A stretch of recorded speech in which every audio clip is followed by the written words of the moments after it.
I want to introduce our awesome final keynote for the day. Krista Graham is the department head for digital library services at Georgia State University, where she provides leadership and management for web services, network, and desktop systems and digital initiatives. She has worked with library information technology throughout her career and is committed to providing technology programs, infrastructure, and services that are innovative and responsive to the teaching and learning needs of faculty and students. Recently, Krista served as a member of the core design team for the GSU Library's CURVE, which is the Collaborative University Research and Visualization Environment, a technology-rich environment developed to provide students, faculty, and staff with access to data visualization resources and stimulate multidisciplinary research. In addition to her work at Georgia State, Krista authors a regular technology column called Tech Matters for the LOEX Quarterly, where she reviews and explains emerging instructional technologies and considers their possible application in the support of library instruction. So I'll just add to that I met Krista this last summer at a library conference called Rethink It, which was going on out in Michigan, and it was a wonderful conference that focused a lot on facilities, I would say, and architecture and the user experience. And I got paired with her I was talking about some of my old work, and she came and was speaking about her work, and I was just kind of standing there. You've probably all been through this, and you're standing there, and you're like next to the person who you're presenting with, and you're like, whoa, that's great. So I was really wowed by it, and I'm really thrilled that you're here. So thank you for coming, and let me see if I can switch the slides over and come on up. Okay. Hey. All right. Okay, so that was a wonderful introduction and really scary, because I hope I can live up to that. But I would first like to start by saying thank you so much for inviting me and having me here, and I've really enjoyed listening to all of the projects and programs that you have going on at your institutions, and I'm delighted to be here to talk to you about a project that's near and dear to me, which is CURVE, which is the Collaborative University Research and Visualization Environment. That's just a lot to spit out, that we have developed at Georgia State University Library. Our vision when we set out to create this was to create a space for researchers, both faculty and students, undergraduate and graduate, really everyone who is interested in research, from a wide range of disciplines, sciences, humanities, social sciences, a space where they could come together and work collaboratively. That was important, where they could visualize and interact with their data, and where they could come to create new content. So they're creators in this space. This is an early rendering of the space by the architect, and you'll see it ends up being actually very close to what we end up having. But to achieve that vision, we needed to transition from what you see here, which is a traditional library space. It was the library's media collection. We had VHS, DVDs, LPs, oh yeah, in this space. We had listening and viewing stations. All of that content is still in our library. We didn't get rid of it, but we moved it to a less, this space, I should say, is right inside the doors. I mean, you walk in the door and bam, you're right there. And so this is not the greatest use of this high traffic space. And so we made a better use of it, and we transitioned to this in this same space. And this is CURVE and what it looks like, and you can see it's very similar to that early rendering. And it is a technology-rich discovery space and a digital scholarship center. And so before I talk more about it, I'm going to play you hopefully a video, and maybe we'll have sound.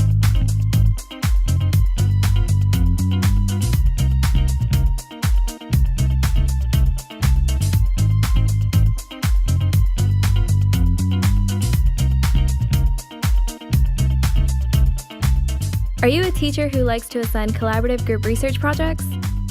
Do you want your students to engage creatively with cutting-edge technologies? Are diverse modes of inquiry central building blocks of your pedagogy? If these are your goals, then CURVE is the space for you and your students.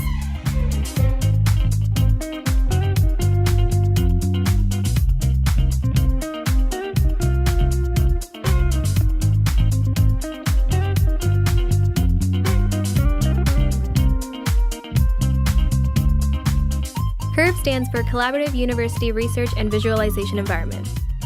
It is a technology-rich discovery space designed to promote interdisciplinary engagement, collaborative investigation, and innovative inquiry.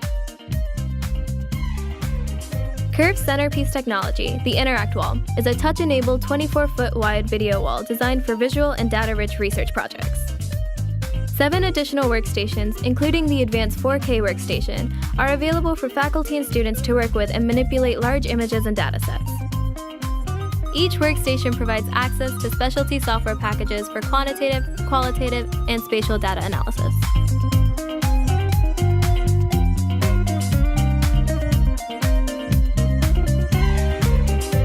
With large displays that accommodate up to 6 people, multiple groups can work together on any given research problem. CURV is an invaluable resource bringing together students and expert researchers from multiple disciplines in a shared hands-on interactive environment. Have we piqued your interest? For more information and to make a reservation, visit curv.gsu.edu.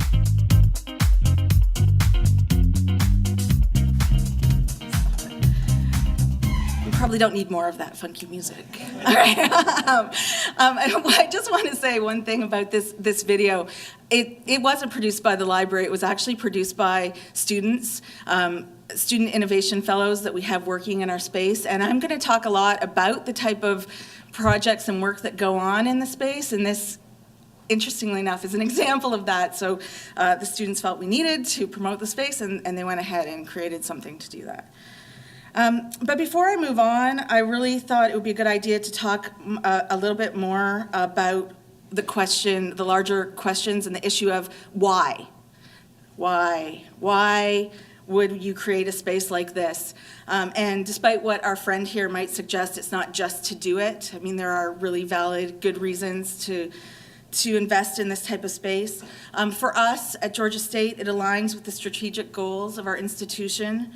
But it's also, I would argue, responsive to the developments and trends that we're seeing in libraries and then also in higher ed and education, not just higher education, education in general. And I wanted to talk about a few of those. So first, innovation. Advancing a culture of innovation and change is a priority at our institution and probably at a lot of yours. So much so at Georgia State that we have, our CIO is the Chief Innovation Officer, not the Chief Information Officer, who heads up information technology. And so in order to meet that type of priority, we really need to look at providing resources that spur creativity and provide flexibility, and we think that CURV is that type of space. I just also want to say that the library does not set the agenda for the types of projects and research that go on in this space, which may be slightly not typical. We did this thing where we created a space, but we had no money for like a center, a digital scholarship center. And so we don't have staff, library staff, and so that results in what is happening in our space, which is users are the ones who are driving what goes on. We don't really say yes or no, you can't do that type of project in our space. It's sort of kind of an accident that it happened that way. But with respect to the technology that we have in the space, and I'm going to talk about some of that specifically, we do work closely with our users to customize software applications and hardware to meet their particular needs, which is different than what we do, in the rest of the library, where the scale doesn't allow us to tune a particular workstation for a particular student. But in CURV, we actually do that kind of customization for them. Creation, broadly speaking, we're seeing a shift in our environment from learners as consumers to learners as creators. And that shift drives the trend towards the creation of makerspaces that so many libraries have. And we see CURV as it's not a traditional, as if there's a traditional makerspace, but it's not how you would traditionally define a makerspace, but we consider it to be a digital makerspace. And when I show the type of work that's going on in there, I hope you'll agree that that's the case. Collaboration. So for many years, education paradigms have been shifting to include and integrate collaborative learning models, and so the creation of spaces that facilitate that type of work, which is, it's the C in CURV, is collaboration, only makes sense to us. Now that visualization, and this is a tracking mouse move. This is a visualization of someone who tracked the movements of their mouse in its cage, and I just thought it was an interesting visual. But scholarship is no longer limited to traditional text-based content. We know that. And scholarly work now includes research data sets, interactive programs, audio, video, and all types of other visualizations.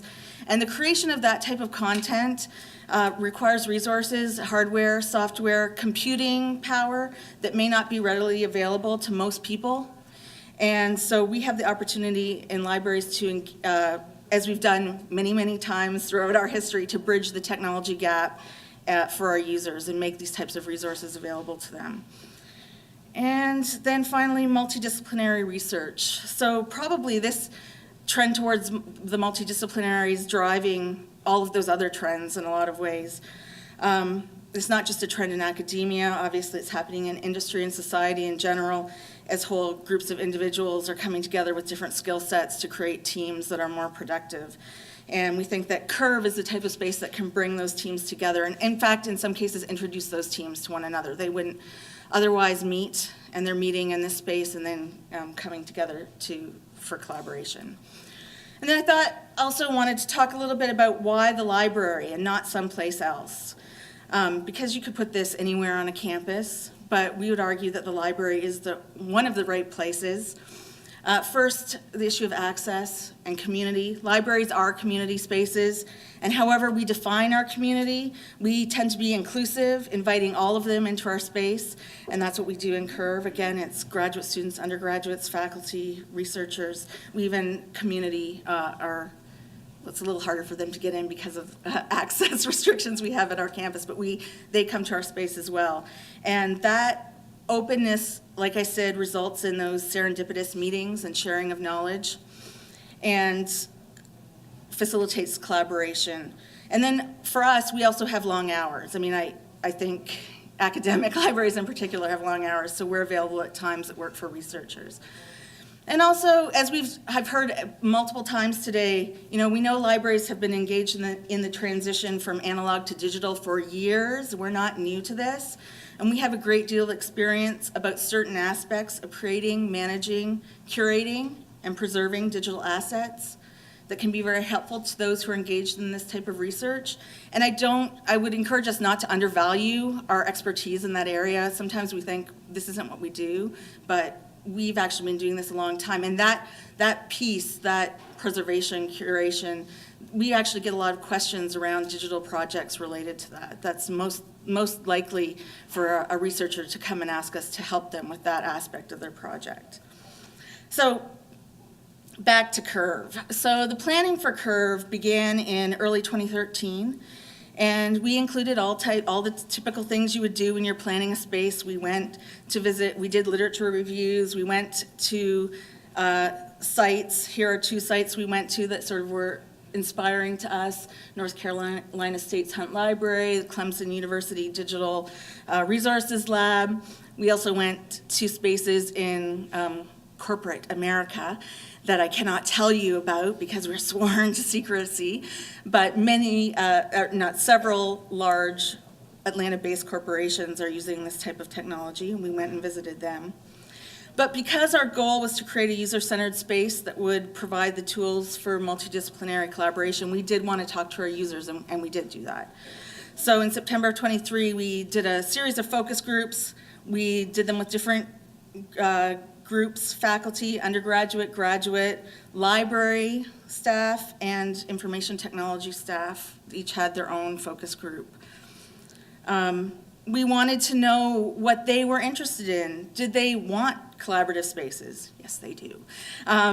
Do they want, how would they use a space like this in their research, teaching, and courseware? What type of software and hardware would they need? What type of space would they want this to be? And would they use a large-scale visualization technology if it was available to them? We used that focus group information when we met with the architects for the design charrettes. And we went back to that focus group results time and time again when we were making our final decisions. I am not going to go in any real deep detail into the focus group results, but if you are interested in them, that URL that I have up at the top there is to our design and planning LibGuide, and all of the focus group results are actually there for anyone who's interested in them. And what I am going to do, as I describe the technology that we have available in Curve, and the uses of it, I will try to point to some examples of where the focus group results did inform the decision making. Just one second. All right, so the centerpiece technology that we have in Curve, as you saw in the video, is this large, gigantic visualization wall. We call it the Interact Wall, and it is amazing when you see it. It is very, very, very impressive, but I want to emphasize that Curve is not a wall, and the wall isn't even curved. It is, and there's a good reason for that. You can't, our wall, as I'll get to, and you saw, is touch enabled, and you can't put touch technology on a curved surface. You need it to be flat. So the great disappointment of our design, that our wall is not curved. But this space is more than that wall. It's a research center. There are collaborative workstations, as you saw, high-end PCs, advanced graphic processors in those PCs, 4K displays. There's a room dedicated to 3D scanning, not printing. There's a business research area with Bloomberg terminals in that space as well. But even though Curve isn't a wall, I'm going to talk about the wall. It is large scale, touch enabled, and it was designed to be flexible and easy to use, but still powerful enough to render complex models and visualizations.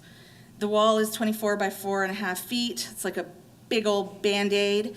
And the reason for that somewhat strange dimensions is about touch as well. I mean, if you're going to have a touch wall, you have to be able to touch. Most people have to be able to touch the top and the bottom of it, so it can't be much bigger, much higher than what it is.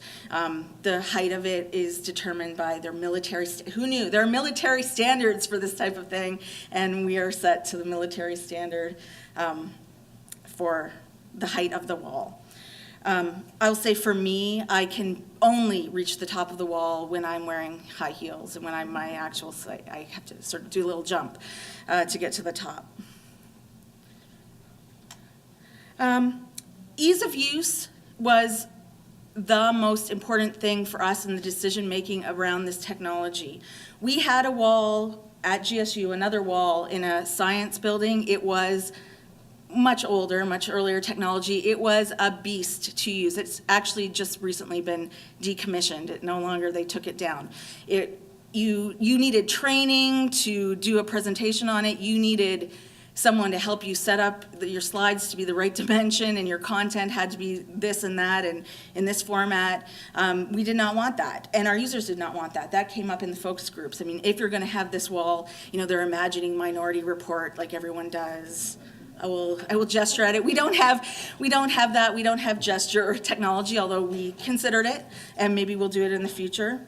What you're seeing here is the wall in use, and the student in the foreground is driving the content on the wall from a single high-end workstation. And you can see that the content on the 3 monitors at the control station are what you're seeing on the wall.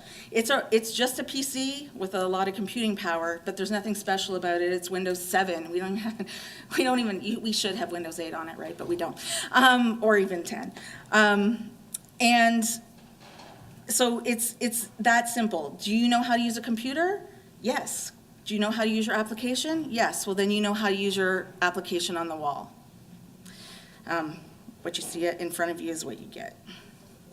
The reason all of this works, and it goes back to Cinemassive, is the company that we contracted with for both the wall and the software, and really we picked them because of the software, not because of their great skill at building visualization walls, because you can get all kinds of people and companies to do that. But what we wanted was this software. They just happened to be an Atlanta-based company, but that had nothing to do with it. Through their control software, which is on a PC right beside the main system, you control the layout. You can do it through this interface, which is a touch interface, and it's got presets that can just switch between inputs.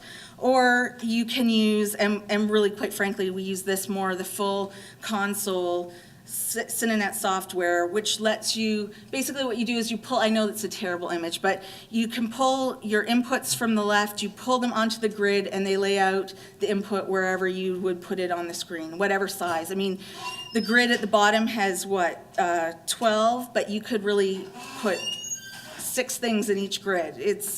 It's whatever you want it to be. You're not limited to one input device, so it's possible to display from the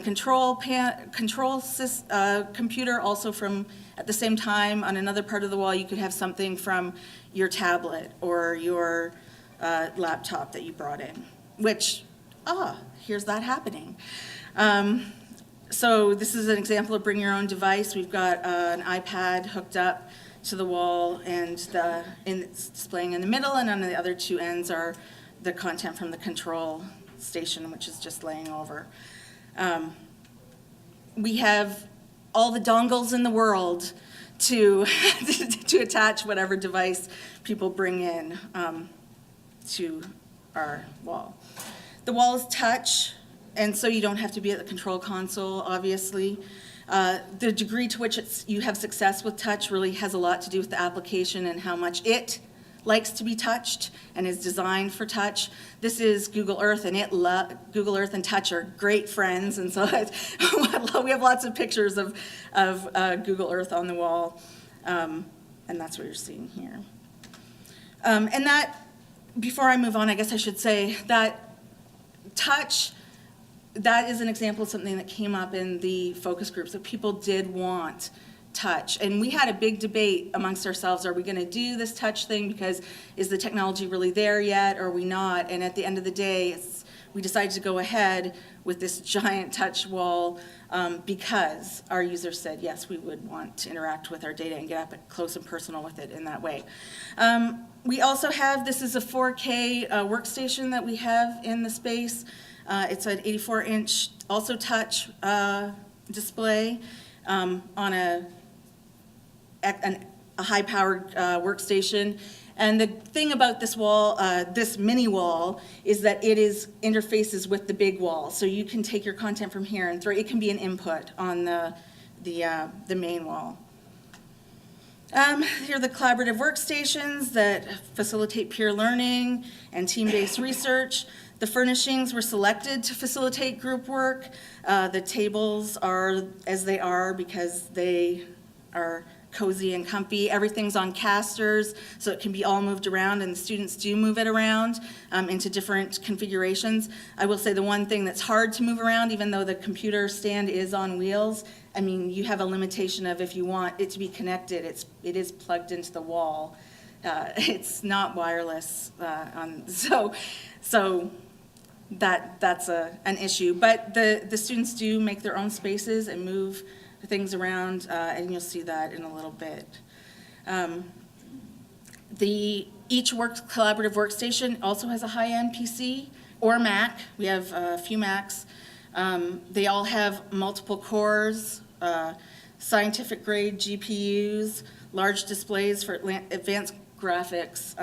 And again, this collaborative workspace idea, comes from the focus groups and the students saying this is how they work together. This is what they would do in this type of space. 3D scanning, so the creepy doll head.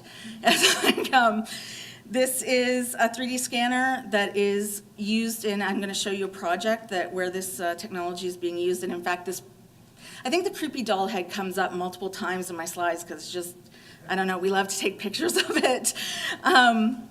But what this does is allows students and instructors to convert physical artifacts into 3D objects for up-close study, analysis, for sharing in digital projects as well. We also have this. This is a Ferris Focus laser scanner. It is designed for field research, for documenting large objects, buildings, scene reconstructions. It can be used to scan architectural facades. It's been used for archaeological digs, both exteriors and interiors. things like cultural preservation projects and documenting crime scenes for criminology. We sign this out to researchers, so we circulate this, so to speak, for use in the field, and we have a policy around that. In terms of the services that we offer, like I said, we really don't have a dedicated staff in this space. We have people who keep it open and make sure that appropriate things are happening in it, or things aren't being stolen from it, but we don't have like a digital scholarship center staff where we have people dedicated to helping with projects. But that being said, all of the technology in the space can be reserved and can be used on a drop-on, also be used by a drop-in, first-come, first-served basis. And we do offer some training and consultation on the tools. If we don't have in-house expertise, we'll try to find faculty expertise. So that's a description of Curve. What I think you're probably all wondering and more interested in than that possibly is whether or not, so did we succeed? Are people using it the way we expected it to? I mean, sort of that if you build it, will they actually come? And the answer is yes. For us, the answer is yes. And I'm going to spend the rest of the time sort of showing you some of those examples of applications. And I put them in categories because categories are fun, and I'm a librarian and I love categorizing things. So research. This is a researcher. He is the chair of our Department of Geosciences, and he's involved in the Smithsonian large research program with the Smithsonian. It's called the Human Origins Program. They are taking core samples. His part of the project is to take core samples, and you can see that, interestingly, our strangely shaped wall, our Band-Aid shaped wall, is ideal for core samples. Who knew? Who knew that we would meet that need when we created this? But he loves it. He can come in, he can really zoom in on the core samples and look at the detail.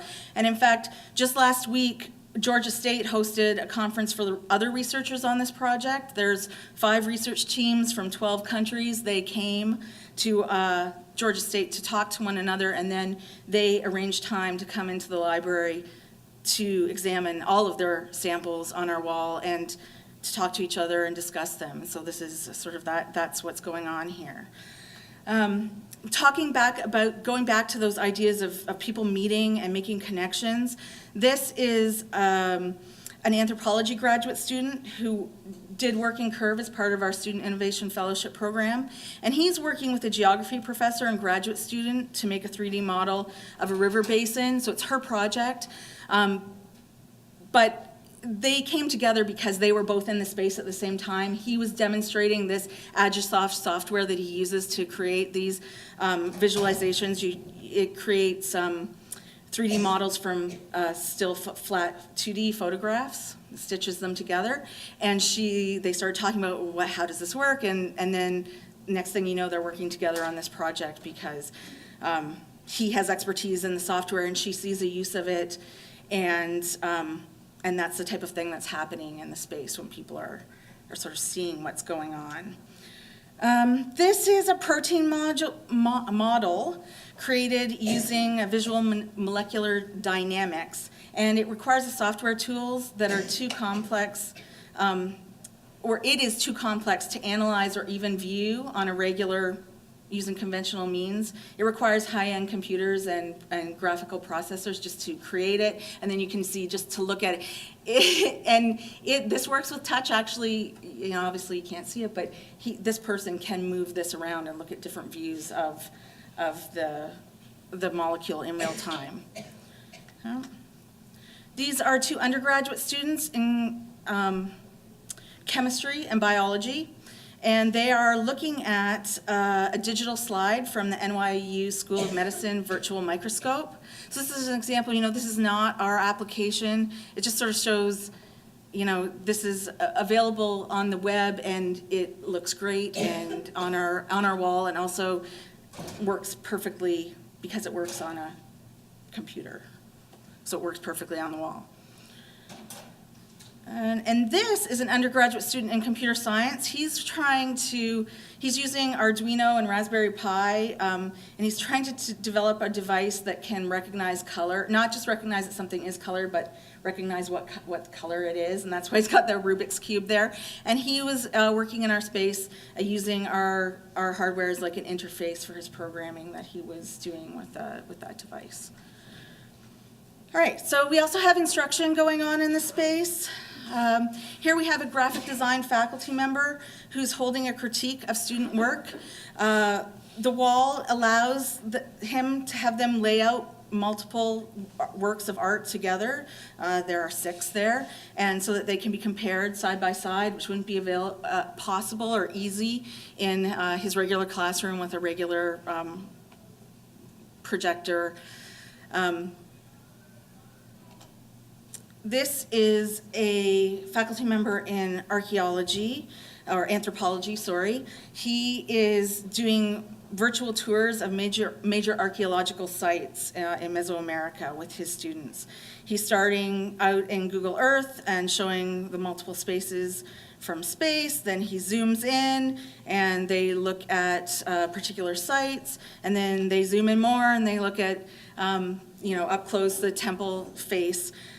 He has said that he has told us that for him, this is better than the classroom. The students are more engaged than they could be. They can get up, they can get up and go right up and engage with the presentation as well after he's done. All right. This is a political science class. They're learning how to use a resource called the Robinson Country Intelligence Index. It's a GSU-developed country level political and economic indicators database, and this is for them both a class resource, so it's their textbook, but it's also a class project, and they'll be adding to the database as part of their coursework. And they come into our space and work on that.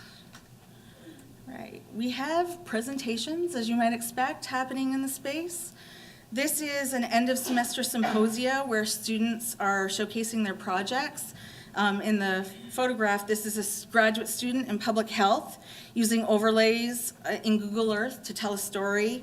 It's about understanding community impact of developing and demolishing and then redeveloping sports stadiums in downtown Atlanta, which is happening right now, and the Braves are moving out of downtown, and that has a major impact on the surrounding neighborhoods. And so this is him presenting in our space using the wall to tell that story. And this is an example where community members were invited in, so surrounding downtown neighborhood residents came to Curve to participate in this presentation and be part of what was going on here. This is a graduate student. She's doing her thesis defense for a master's in geography. Again, this is another community mapping project. We have a lot. GIS and mapping is a big focus at GSU, and so the wall actually is good. It's good for that, and so there's quite a few examples of that. We have MeUps in this space. This is an R meetup. It's a weekly group. It's led by a faculty member. He's undergraduate research in the Honors College with a background in neurobiology, but that really has nothing to do with what's going on here other than he knows how to use R. But this is an informal group. They meet outside of class. Everyone on campus is invited to be involved. This is an example. You can sort of see they've moved things around and they're making their own space within the space that will work for them. And this idea of assistance with statistics and statistical programs, it's an area where we are getting a lot of requests. We don't have a lot of expertise, so bringing in faculty members who are willing to engage with people in that space is important for the services that we provide. There's another group, they're called the Panther Hackers. It's another student group, student-led. They have weekly gatherings. Their mission is to spread the word about coding and innovation and to show the power of putting those two things together. They say they want to empower fellow students with basic coding skills so they can take on bigger and better things. And we just ask them to use their powers for good when they're in our space, not evil. And these are undergraduate biology majors. They're just working together on the 4K. They are getting together informally to work on a class project using our resources.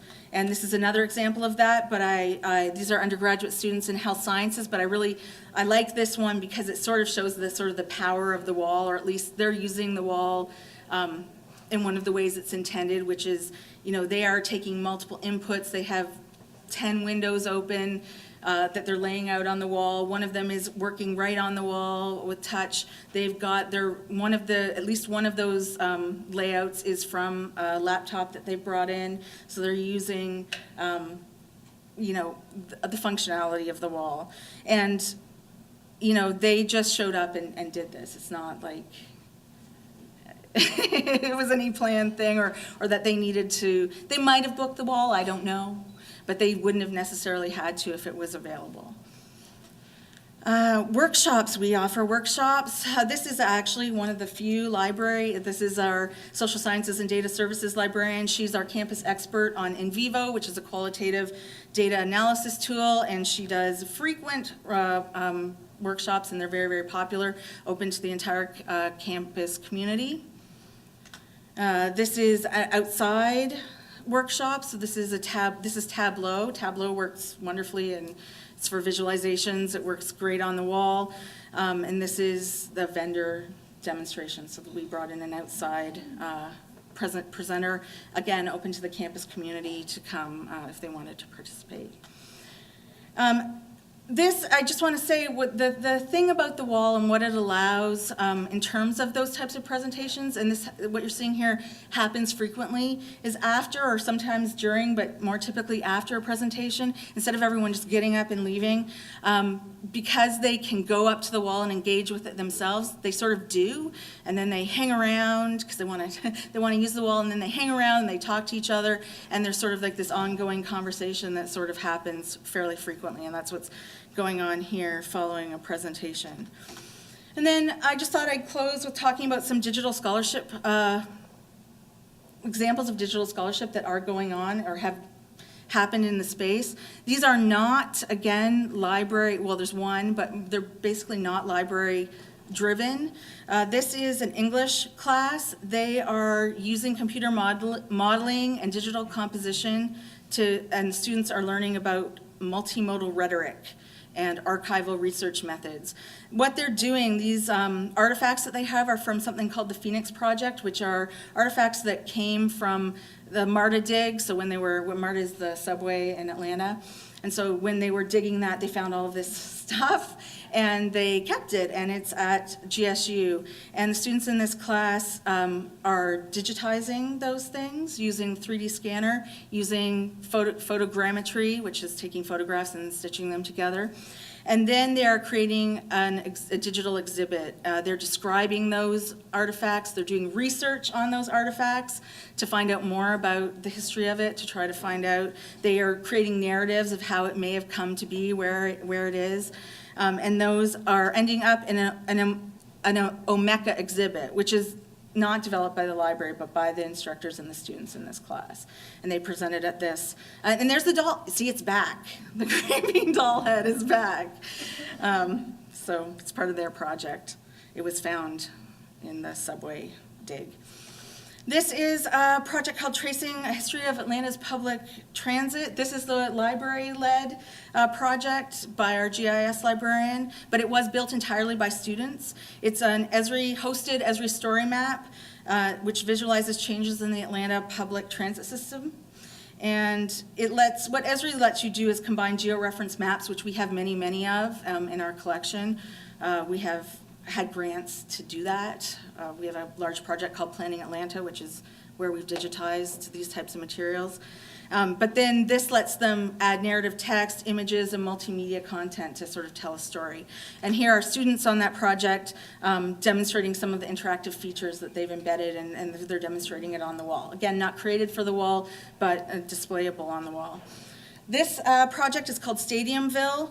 It documents the history and memory of the events and people who have shaped the neighborhoods around Turner Field. And again, much is going on around this right now as they're about to move out and well, as it turns out, Georgia State is going to be buying that land and developing it, but that's new. That's like the new news.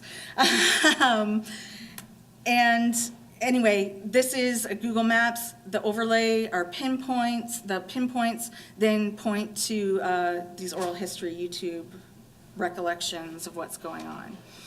This is a project from a student innovation fellow. He was a freshman when he did this. He became very interested in demographic data around cancer and using Tableau to make that more accessible to people or more understandable. And so this led to a project that he did using Tableau as a data visualization tool to explore reoccurring cancer trends. He presented this in Curve at a campus undergraduate research conference, and he won second place.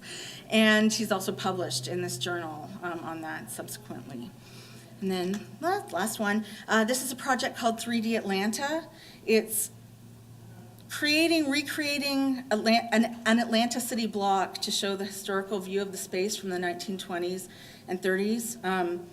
The goal is to create an interactive walkthrough that could be used like in an Oculus Rift type of situation. And it's pretty cool.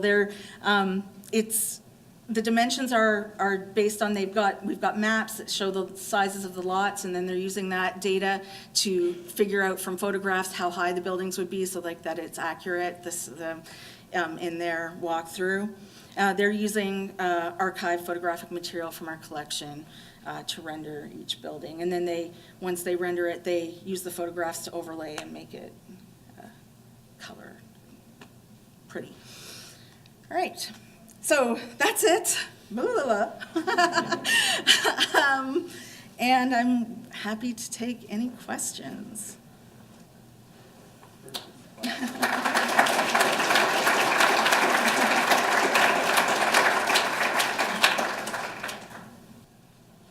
Yes.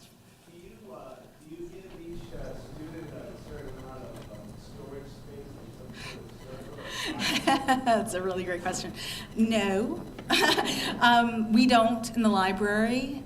We've had many talks with our campus IT about the need for that.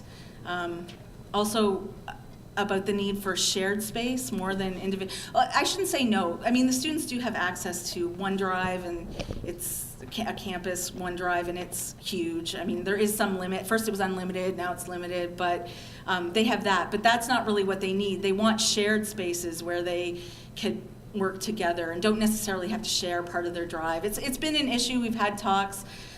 We don't see the library providing that. We'd like to not be in that business, because we do think that's the role of campus IT to provide that, but we'll see. We'll see. Yeah. I mean, it's not staff. Like people sign on and they go out in the room at 2 o'clock. It is staffed in terms of there is a physical presence. It's not a person who has expertise in helping. Right, they manage the space, like our access services department, they manage the space. And it's staffed by students who are there, so they can mediate if there's a dispute about the booking, they can do that. They make sure that our, incredibly expensive hardware is not walking out. And, we have theft, we're in downtown Atlanta, and we have had theft problems, like literally people walking out with computers in their arms. So, I mean, it's a concern. Our space is swipe access controlled. You probably saw that in the video, going in and out, that it's not completely open. And our library isn't completely open either. You have to swipe in and out. Community are allowed in, they just have to sign in and that sort of stuff. So, yeah. If you can talk about this, what's your funding structure? Funding for this project? Yeah, we have no ongoing funding, that's but yeah, the project was 1.2 million total. We started out with a grant from our campus technology fee. There were innovation grants we got in the first year. About half of that, I think it was around $300,000 we started out. And then our associate dean for public services, who was heading up this project, I mean, he just, everywhere he went, he asked for more money. I mean, it was like we got some from the VP for research, we got some from facilities, we got some year-end funds from other places. We sort of like kept saying, well, it would be really great if we could add this, but it would cost this much more, and can you sort of buy it for us? And it ended up at 1.2 million. But it's not sustained. No, we don't have any funding for what we're gonna do in 3 years when we need to. We'll figure it out, but yeah. When people are using that, sharing their research, does it prompt them to come to the library requesting purchase of materials, and has that had an effect on collection development? I'm not aware of it having purchase of materials. Certainly, we've had requests for purchase of hardware, well, not hardware, software in particular. Like when I said we customize for a user, when they ask, can we have this program on this PC, I always say, do you have a license for it that you're willing to donate to us? Because we don't have funding right now to buy you that software. But if we've actually got there's a lot of software in that space where, yes, some departments said, we would really like to use this space and these resources, and we can give you a license for this from our department budget. So that's happening too. Yeah. Thinking of performing arts, is there sound capability? Oh yeah, actually, yeah. The wall has a sound. It has a sound system. The space has a sound system.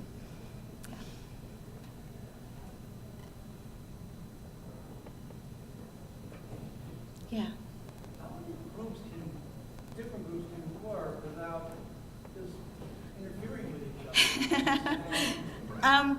I don't know. I mean, I don't know the number, but our policy is no group.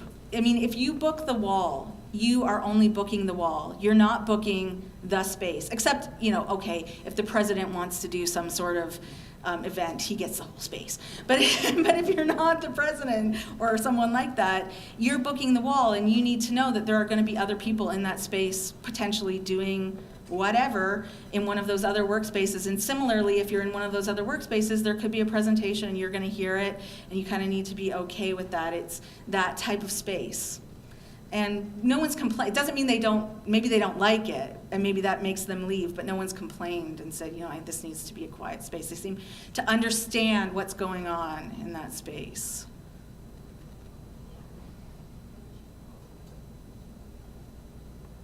How about another big round of applause?